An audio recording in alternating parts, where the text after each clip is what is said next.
And we're live.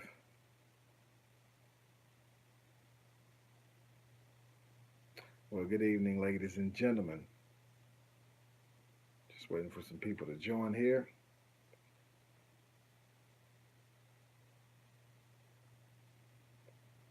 It's a lot to talk about. A lot to talk about.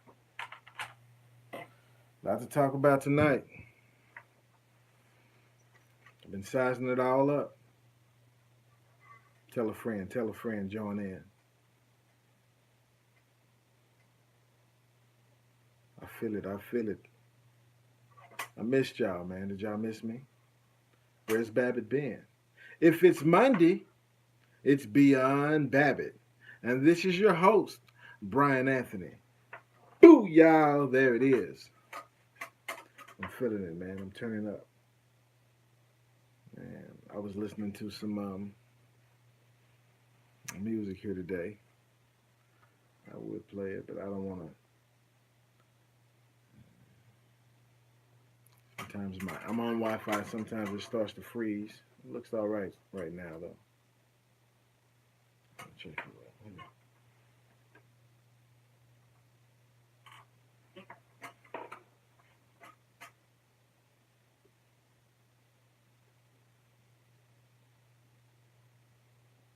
Power up, power up, power up. It's Brian Anthony. It's Brian Anthony, your host, Beyond Babbitt. So we got a lot to talk about tonight. Y'all want to know about World War III? Y'all want to know what's not being told? Y'all want to know what you're not hearing in the news media, in the headlines? I'll tell you. I'll tell you. I've been doing some digging. I got some research. Yeah, we're gonna talk about that. We're gonna talk about that. It's two new flashpoints, two new hot points. I mean, this thing is ready to kick off. I got a time frame for you. I got everything for you.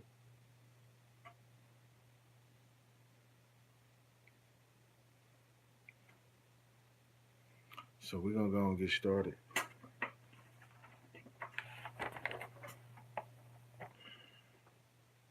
So first of all, I'd like to welcome y'all. Welcome to the Beyond Babbitt, and thank you everybody. Thank all my subscribers. I appreciate y'all. Thank y'all for checking in and everything. How y'all been doing? All right, lovely. I hope. So let's get into this news. Now, this news is not to scare anybody. You see what I'm saying?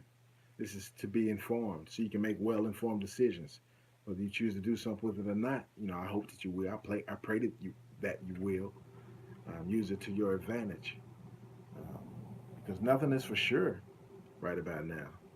But let's go ahead and get started, shall we? So we know that I predicted maybe what six months ago or something like that, 6 or 7 months. Um, I predicted that the stock market would crash. I did, and the date that I predicted was 9/28/2018. Mm-hmm. I did. That was on a Friday. That was not last week, but the week before last. Right. Now, on that day, the stock market actually went up. We were hitting new highs. And then I believe that Monday we did well as well. But ever since then, brr, brr, brr, brr, brr. Okay, so today is Monday. Well, it was Monday. It's about to close out. This is a late live show. But Columbus Day, Christopher Columbus Day, the trading didn't open, the markets didn't open, so it didn't do anything. So tomorrow morning, we'll find out if it's going to bounce back or if it's going to boo, boo, boo, boo, boo. Honestly, I expected it to fall a lot faster. This trade war is heating up. Uh, I think that the government, that this current administration is trying to at least keep it up past the midterms in November, and then they may let it go. But China has other plans. Um, A lot of things going on. So, so I mean, history will tell if I was right or not on the stock market crash thing. 9/28, 2018. It's been going down ever since. So it didn't just drop off, but it didn't. I mean, it's like we hit a new high right around that time, a new high on the Dow, almost 27,000. And it's been dropping ever since. So we'll see what happens. Tomorrow starts trading. Okay, now there's two new fronts of World War III. Okay, so besides the other hot spots where all the militaries have been practicing and loaded up with all this artillery, got the bases loaded, somebody's trying to strike a home run. So those were Syria, the South China Sea, and Ukraine, Crimea. Okay, so the two new fronts to this war are Venezuela and Africa, the entire continent of Africa. That continent is now being militarized, and that was the beginning of World War One and World War Two, and it's happening again now. So that should be concerning to a lot of us. Um, so first, let's get into what's happening in Africa. The U.S. is doing deals.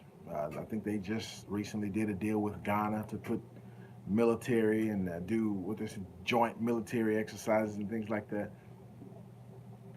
So now they argue about the number of countries actually in Africa. Some of them aren't considered countries. So it ranges from anywhere from 52 to 56. So it just depends on who you want to listen to. So I'm saying 52, 54, 55, 56. So from 52 to 56 countries in Africa right now. I guess some of the states they can say are failed states, so they're not giving them statehood or whatever. But okay, so but the entire continent, and so why is the West there? So the U.S. is there, uh, the French, the British, pretty much all of the Western nations, European nations are there because that's where the minerals are.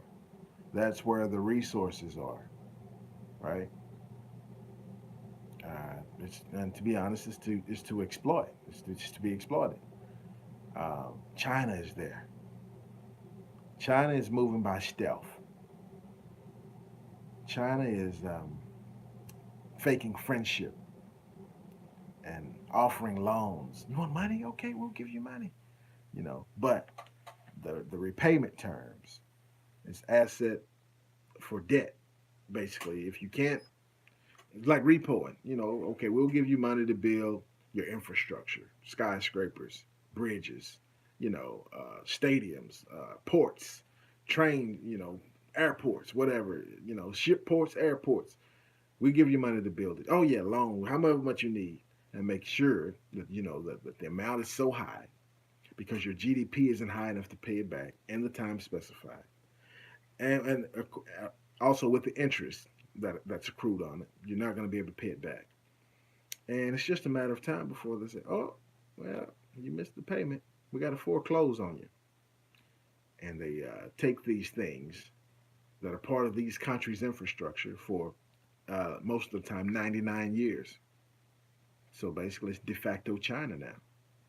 China's moving in their military in these places to basically to make the Chinese citizens above the law. Whatever the law is in this land, in this country, it doesn't apply to our citizens. Our military is going to keep our citizens safe. All of these African countries, uh, the most troops they have in their army is like 36,000. I'm sure you have militias in the states in the United States in these some of these towns with 36,000 members. Yeah, and they say that's an army for a country. No, you need to be able to. I mean, Al Qaeda had more people than that. You know, come on, man. The continent has over 1 billion people in your militaries. Each of these countries like 36,000 and less. Some are like 16,000. 36 is the max. Some are like 16,000. Come on, man. it's street gangs in America that have more than 16,000 people. You can do better than that. I mean, if you can't be a country unless you can protect yourself. You need a military. I mean, every country needs that. You know, otherwise you're gonna have to depend on others. You know. So Russia wants to build power plants and nuclear power plants in South Africa. China wants to build the infrastructure, long. The U.S. wants to do military, partnerships, but all of them are bringing their militaries there. And pretty soon they're going to be fighting over the natural resources, the gold, the oil, the silver, the cobalt, uh, I mean, and a number of other things, copper, number of other things that's valuable, fresh water. Oh yeah, they're going to fight over it. The same thing happened in World War One. Same thing happened in World War Two, and this is World War Three is about to spark off. So the entire continent is usually that's the last one they fight over, and then it spills over into the European nations, and then it engulfs the world. So, and the other new flashpoint in this war, South America, Venezuela, that entire continent right there. But Venezuela is the U.S. really has something against Venezuela. Um, Ever since I guess it was a colony of Britain one time, and I don't understand how that transpired. Maybe I need to do a little research on that because the British speak English and the Venezuelans speak Spanish, but um, Margaret Thatcher, you know. So ever since the 80s, or okay, Venezuela's in a bad spot right now. Okay, so Venezuela's in a bad spot right now, and a lot of the Venezuelan people, that I have some listeners who said it's because of the U.S. sanctions that's pretty much damaged their economy, and you know, it's done them really bad.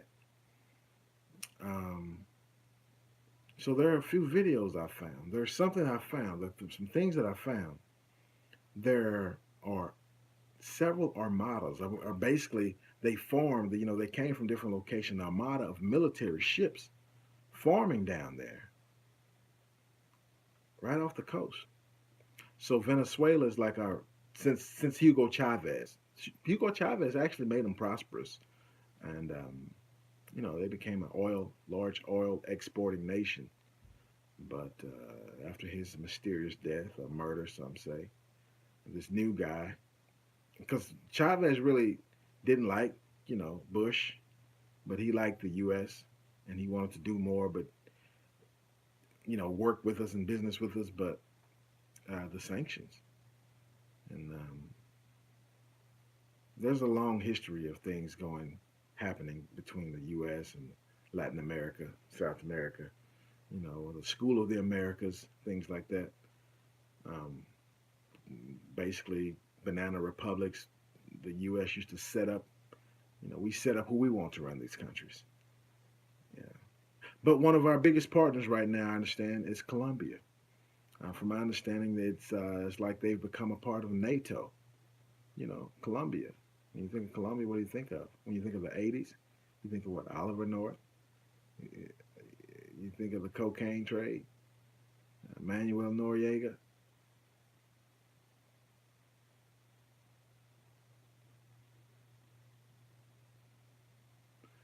It has to be someone close because the transponders are off on these ships that's in the ocean.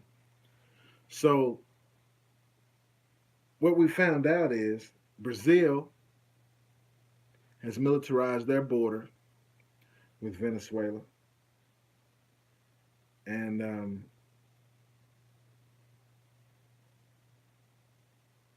Colombia. So all of those countries down there are pretty much socialist, communist type countries, except for, I mean, Colombia is all as well, but they're working with the U.S. I mean, maybe the drug trade is prosperous. Maybe that's why the cocaine is still getting in free reign. We've been using that since the 80s to do a number of things. So the U.S. and Colombia is working together, but all those other countries down there, Venezuela, and I mean, I think even Cuba is in good with Venezuela. Russia and China is doing business with Venezuela um, for the oil. So, from my understanding, since the trade war, Venezuela has made more money doing business with the U.S., even though we're enemies.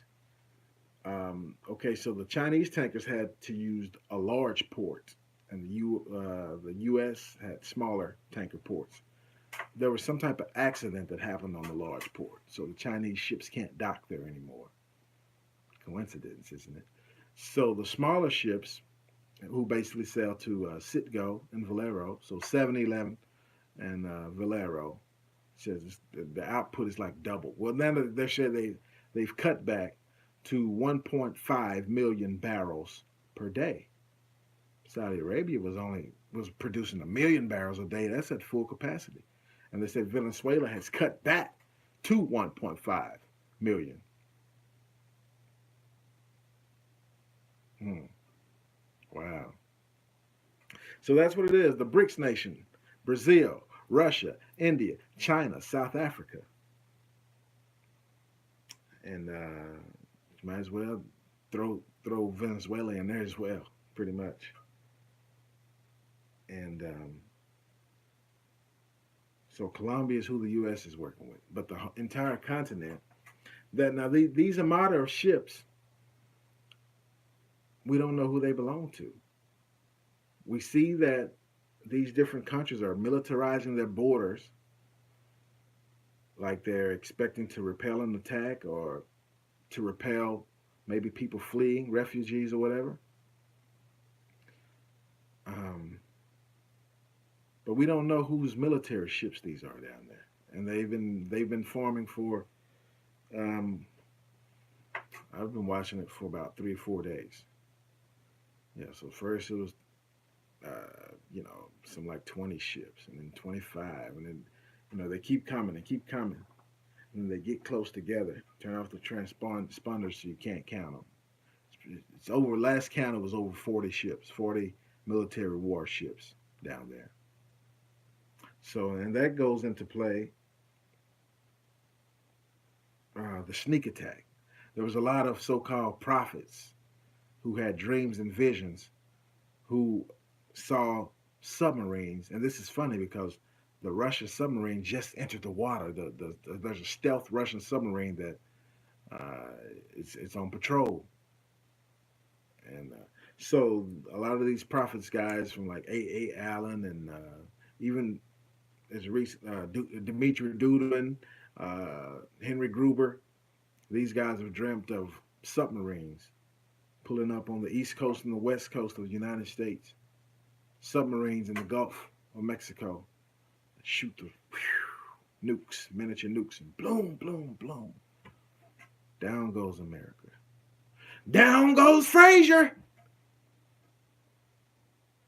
And you can look this up. A couple of years ago, maybe it was 4 or 5 years ago, somewhere around 2010, a Russian submarine hid in the Gulf of Mexico for 30 days before it was detected. At the bottom, it's like a stealth submarine. So things are heating up. Things are really heating up. So those are the new flashpoints. Okay, so we know the South China Sea. China is really getting threatening. There was almost an accident between military vessels, between the U.S. Ship and a China ship. They're saying that's their land now. You can't sail through. No freedom of navigation anymore. You can't sail through there anymore. In Syria. Okay, so then India got the S-300s, the same thing that China was sanctioned for. India just bought some S-300s from Russia, the surface to air missiles. Pretty good.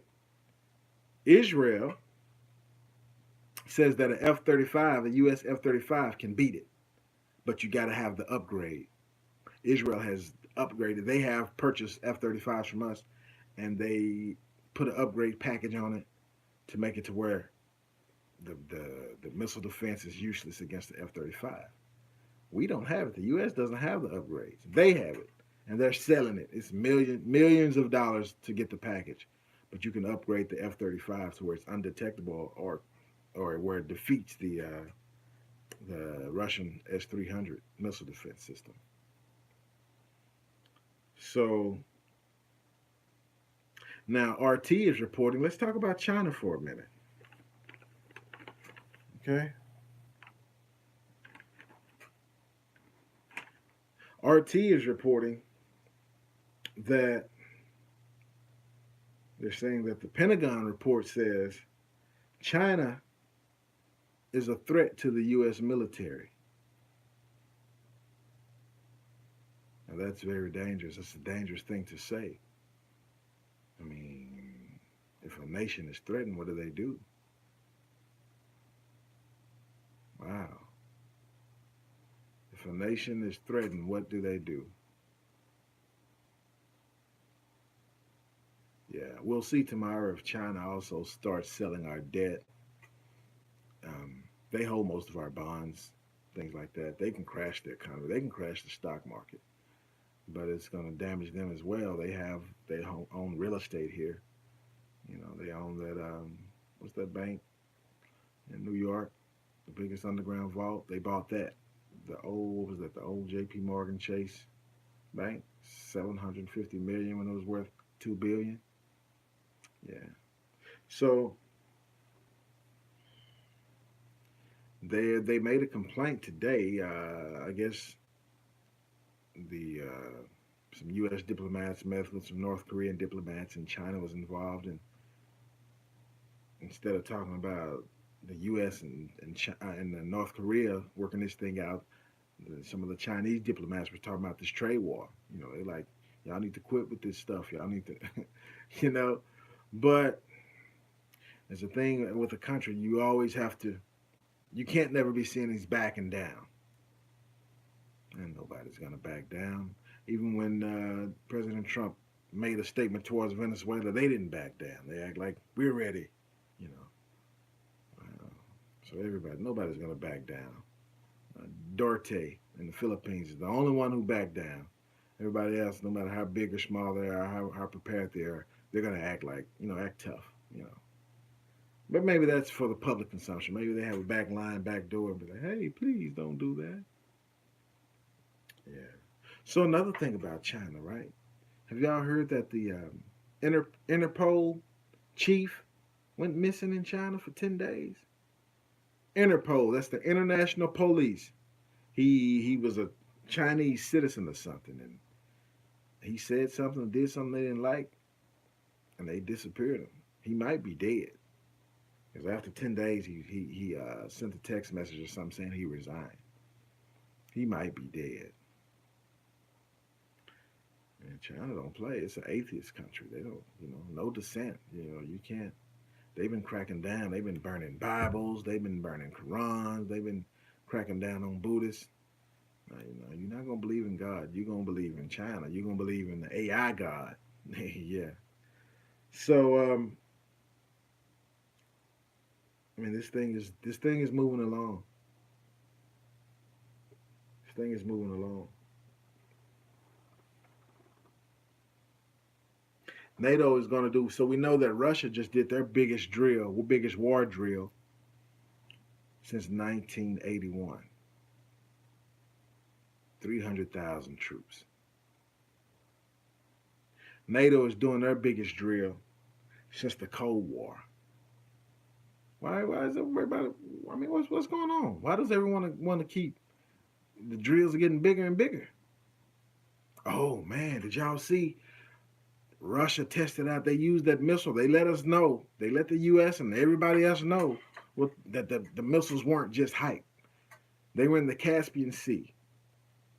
They shot those missiles, and the missiles flew above the water like 65 feet. And then, man, they flew all the way to Syria, hit targets in Syria. What was that, 600 miles or more? accuracy, man, that's a heck of a thing. Yeah, that's a heck of a. So they actually work. It's not just hype. And so now, let me give my timeline of when the war is going to jump off. Because the West has a time, right? And they have a trigger that they think is going to happen. But they're not planning on the sneak attack.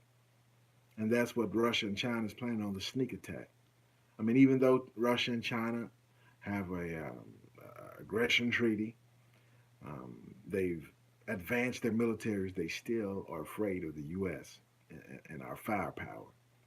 They're not going to just tell us, on this date we're going to fight. So the sneak attack, man, the subs, the nuclear subs, and North Korea may be in on it. North Korea is the country that has the most subs in the world. I think they have over 50 subs. Doesn't sound like a lot, but they outnumber everybody else's. And they have them old ones, man, but they keep upgrading them. So,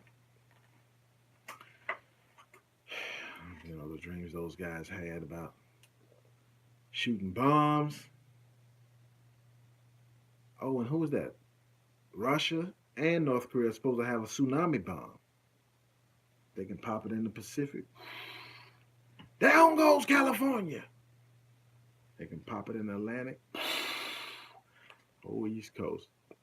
And a hurricane, you see the hurricane? It's supposed to just go from Florida all the way up to Maine, hitting the whole East Coast. And they said it might be a category 3 when it hits land in a few days. Man, this stuff is crazy, man. I mean, what do y'all think? Y'all think it's HARP? Leave a comment down below. Tell me if you think it's HARP or if it's just natural occurrences. And I think it's HARP, a combination of HARP and CERN. I just don't believe in global warming. I'm sorry, I haven't seen any proof to that. I mean, leave a comment down below. Let me know what you think about that. But I keep going back to Isaiah 24, where it talks about the Lord said He gonna turn the earth upside down. I've been looking into this flat Earth stuff too, man. You can't never just block it everything out and be like, no. I mean, you have to investigate. In other words, but I don't know. I know the Earth is round, but it could be like a round disc. But then, how do you explain Australia, right? How do you explain when it's turned Australia, the water, when you flush it, it goes the opposite direction? That's gravity. So so it can't be flat. It can't be. And plus, he's going to turn it upside down. That'll reverse the polarity of our pole shifts and cause chaos. And CERN, when they turned that, then they had that thing on full blast. I guess it was about a year ago. I was watching BP Earthwatch, and he was watching it, and it looked like the electricity, the ionosphere was just sucking and sucking like they were gonna flip sides. It's possible, man. And then I've been watching a lot of stuff that a lot of people film in the skies, man. Man, I don't know if that's a sun simulator. I don't know if that's the Operation Bluebeam, or if it's actually other planets or another moon or another sun, but something is not right. I mean, stuff that they're seeing in the UK, stuff that they're seeing in California. I mean, I've even seen some strange looking moons here. I'm in Texas. Leave a comment down below. And has anybody noticed any anomalies? I've been seeing some strange things, man, happening. And yeah, man, like I said, man, how can we prepare for this, man? If you have a go bag and you're in a place that's never flooded and you get hit by a tsunami, you see what happened. I mean, a hurricane can go inland 400 miles or 600 miles or whatever. You can't prepare for that, But you prepare for the worst. You pray for the best and prepare for the worst. Yeah. I guess I don't want to make this one too long. But yeah, I appreciate that. All my new subscribers, all my listeners, everybody, checking in. Leave a comment down below. Let me know if you find anything interesting, any interesting news or reports, or if you happen to see any anomalies in the sky, any military movement, because I keep heard it through the grapevine that some kind of way they're going to start calling martial law in certain areas. Another thing, the test, the president test on the phone, the that signal. Okay, that test. I think it says now that they're able to. I mean, I know they've been able to do it, but there was a switch that lay dormant in your phone. They claim they've turned it on now that they can use your microphone without you knowing and listen. Use the front camera and the back camera. They can ping you and find your location. Uh, I mean, I'm sure that that capability has been there for a number of years, and I'm sure they've been doing it, but maybe this was the big test, and to let us all know that, yeah, we could do it. And anyway, I don't want to keep y'all too long, man. I'll probably be working on another video, um, working on some interviews, and a few different things. But anyway, this is Brian Anthony, Beyond Babbitt, over and out.